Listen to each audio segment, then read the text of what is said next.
yo. It's your boy, King Mother Effing. You already know the rest, but let's say it together.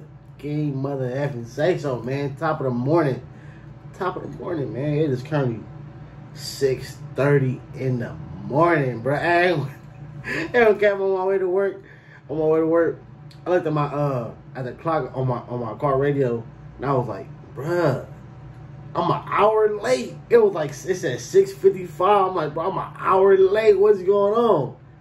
Looked at my phone like, oh, time went back, bro. What is going on, dog? This is, man. Mine was completely off, bro. I ain't gonna cap, man. I was wondering why I kind of woke up like rested but tired at the same time. It's crazy, man. It's crazy. But as I see by the title, man, yes, they tried to take my life. They tried to take it. They tried to take my life, man. Your boy almost wasn't hit. This is probably like what? I think it was before my birthday.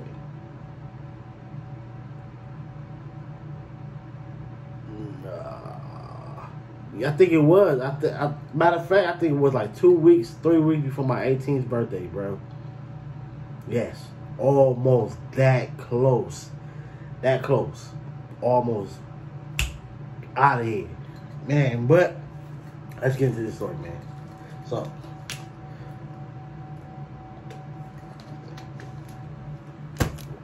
alright, this how it happened. It's me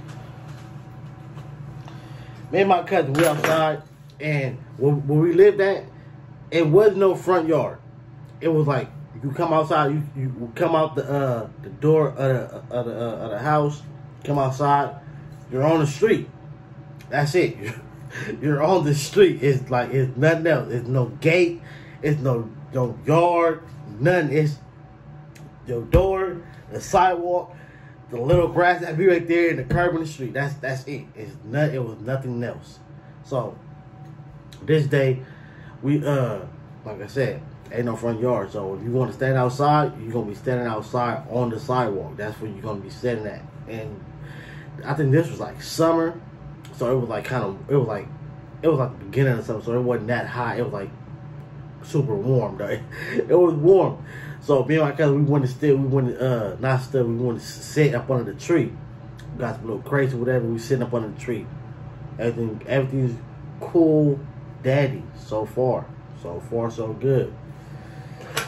A few minutes into it, probably like an hour into it, I ain't gonna cap. Like it was a little minute. We was there for a little minute.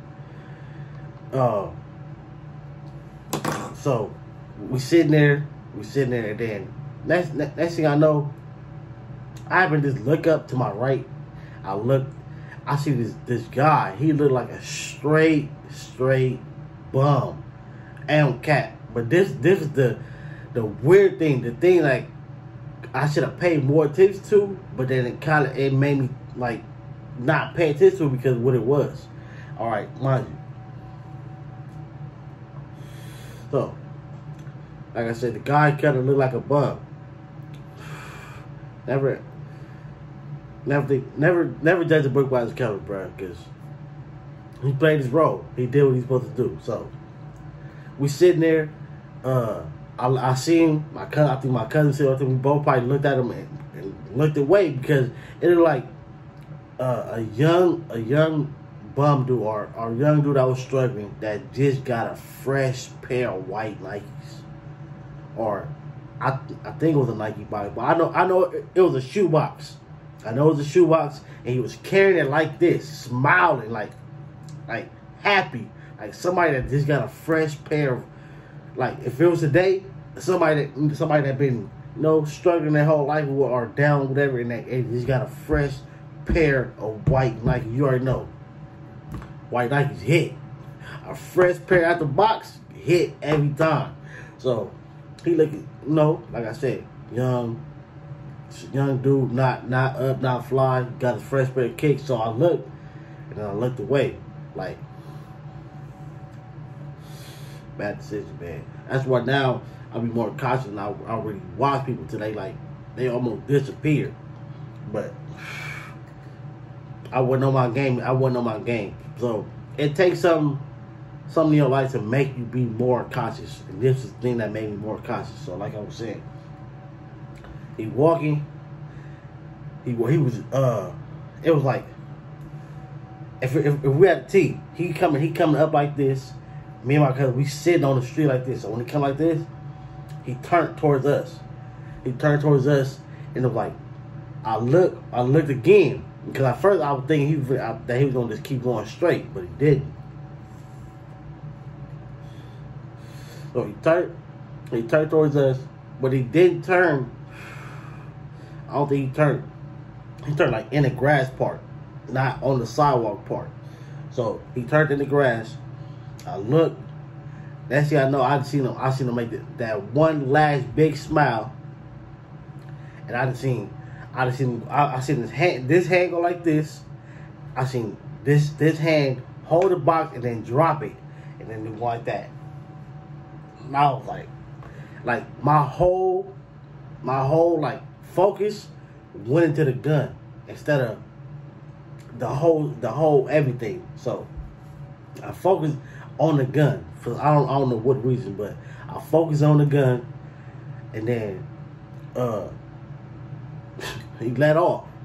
So I went like this. I turned to my left. I got to running. For some reason, it was like where we were sitting at, it was like two buildings. So therefore, it was like in between them buildings. But for some reason, I seen it, but I didn't see it. Like my mind just went run forward, like run straight. But my cousin, he went to that cut. He went to the cut in between the building. He went there, but for some reason, bro, I don't know what it was, but some told me that. So I tried to go like that, and I was like, this is standing still directly in front of me. So like while he's shooting, it's like if I keep standing right here, or I keep running straight like on the sidewalk, I'm gonna get hit. So I'm like, let me turn to my right and go on the street or something. I'm laughing because it what happened, bro. But so I don't know if I tripped over something or if it was the bullet, cause I flew, bro. It was like something told me go like this, and I'm like, I'm gonna run to the street, and all I remember is going like that, whoop, and I landed right on top of the hood of the car. My first mind was like, bro, I'm hit. I'm about to just, I'm thinking I'm hit. I'm about to just lay right here, bro. I'm just lay right here. But my mind kicked in again, like, no, if I sit right here, he gonna just walk up and he gonna just shoot me. He gonna just walk up to do that. So I'm like, nah, get up. Like got up, got off the car, went in the street, and I turned it. It was like a little driveway. I mean, not a driveway, like an alley. Turned to the alley, ran all down the alley, booked as far as I can go. I stopped, I looked back, seeing when nobody coming or whatever. So then, that's how I know when I catch my breath, I actually look up because I was sitting there like this with my head down, trying to catch my breath. So when I look up, it's a dude standing. He's standing in his back on the phone. He's like, you okay? Like, you okay? I heard some shooting. Are you okay? I'm like, I'm good. I'm shaking my head. No, but I'm saying I'm good. I'm like, I'm good. So then, when I look towards back the way I came from, I look towards that way, and it's my older cousin. He's coming up the alley. I'm walking down, and for some reason I got the limping. I'm like, what the hell? And then I felt some wetness on my back, some hot wetness, and I'm like, bruh, like what the hell is this? I touched it. I'm like, oh, they got me. I don't know, for some reason I laughed about it. I guess because I was alive, and I had to drill in the rest because trust me, that didn't last long. But I laughed about it. I'm in my head, I'm like, damn, they actually hit me, bro. Like, this is crazy. I'm like, I actually got hit. This is wild. So my cousin like, you hit? I'm like, yeah. He pissed off.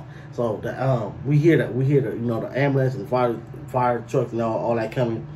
So he like take your shirt off, and take your pants off, whatever, because they gonna strip you of that anyway when you get in the ambulance. So you might as well take it off now. And then he wanted to see the bullet hole to see if it went through, if I was like really hurt.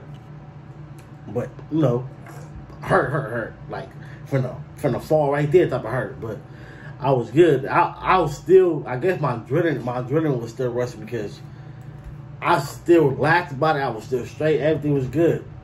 And then it was like, man, we was sitting there.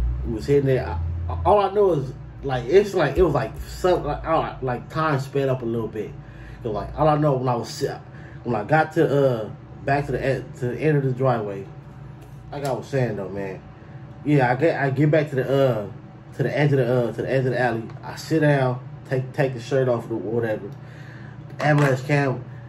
Everybody get to come outside. The whole block, came outside, bro. They all just looking at me. I'm just like, bro, like why y'all right here, man? So, well, I know why y'all right here, but like, it's like in that moment, why y'all right here? So I get in the ambulance.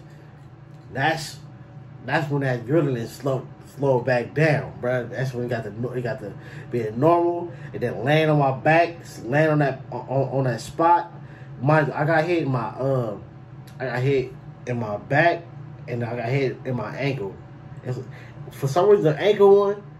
That's why I say when it comes to Megan Thee Stallion gunshot, I kind of gotta believe her because my thing look like that. It's just a scar. It's not a hole. It's just I don't know how it is, but it's just a scar over my heel bone. It's a scar over my heel bone, and when I go to the doctor, they say it's basically a bullet broke up in my calf, and then I got a bullet in my armpit because it went in from my back and went to my armpit, and I guess they said they didn't want to do surgery on it. I guess it's either gonna stay there or it's gonna eventually come out on its own. But it wasn't no need to do no surgeries for them to remove it type stuff because it was in my armpit. But it was like when I got to the ambulance, adrenaline slowed down. The heat from the bullet and the hole kicked in.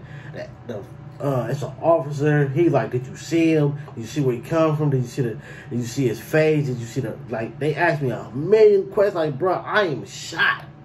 17-year-old kid shot, and you ask me all these questions, bro. Like, get up out of here, man. Like, at first I'm trying to. So I'm telling like, bro, I don't know. But then after a while, that he kicked in, and I just stopped talking. Sir, like he asked all these. I was like, man, I go like, bro, I'm not asking no more questions, man. Leave me alone, bro. Like it was wild though, man. But luckily, by the grace of God, I'm still here, man. I'm still here. Whew, man. Hey, no kidding, man. Luckily, I'm still here. Life is really precious, man. Life is really precious. Like, you can take it for granted all you want. Until that moment come, it's like, look, these are things that make you wake up and realize life is really precious. When you lose certain special ones in your life, or when you almost lose yours. Then when you wake up. But if for some, you can hopefully learn from other people's mistakes. And I'm gonna tell y'all, man, life is super, super precious, man. Super precious. Like, yes, we have a lot of ups and downs, a lot of bad moments, but there are a lot of great moments too. So you gotta take the good with the bad, for real, because you going through something, and somebody that got it a lot worse right now. Trust me.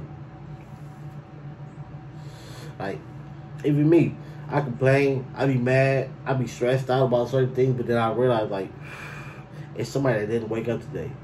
It's somebody that woke up on the floor today. It's somebody that's waking up at 5 a.m. in front, sleeping in front of somebody's store or on a bus stop, then they gotta figure out what they finna do for the rest of the day to stay up. Like, I think about stuff like that. Like, I know it's somebody doing worse than me, so therefore I keep pushing because I can't fold. Because if they was in my position, I guarantee they wouldn't. Hopefully they wouldn't stop. Because especially if they come from where they coming from, especially like just say you somewhere on Skid Row and then you get to my position. You better not stop because you don't want to go back to that. I see. I'm a real LA native. I've been to past Skid Row a million times, and that's somewhere I do not want to end up. Half them ain't this homeless over financial situations. Some are homeless because of mental situations. But both of the scenarios, I don't want to be a part of. So therefore, I'm gonna keep applying this pressure. I'm gonna make sure I keep going, never fold under no pressure. You feel me? I'm gonna blame the grind. And I'm going to get to the richest, man. Rich don't be there, man. If you need some promo, make sure you tap in. Remember, I'm doing a giveaway. I said at the end of this video, but hey, well, I'm saying it at the end of this video. Make sure you like, comment, subscribe. All you got to do is to enter my giveaway. All you got to do is sub to this channel, my secondary channel, my podcast channel, Rich don't be. The links are in the description. Then me proof on Instagram that you subbed to all three. When I'm telling you, I just mentioned hit 2K. You pick 2 to 5 people to get something way too, but it's going to be the end of the video. Make sure you like, comment, subscribe. Make sure you leave a comment, tell me what you think about it. I'll catch you in the video. Don't get it twisted. I'm really 10 toes to the pavement, getting to it, little baby. Yeah, I'm all about my business.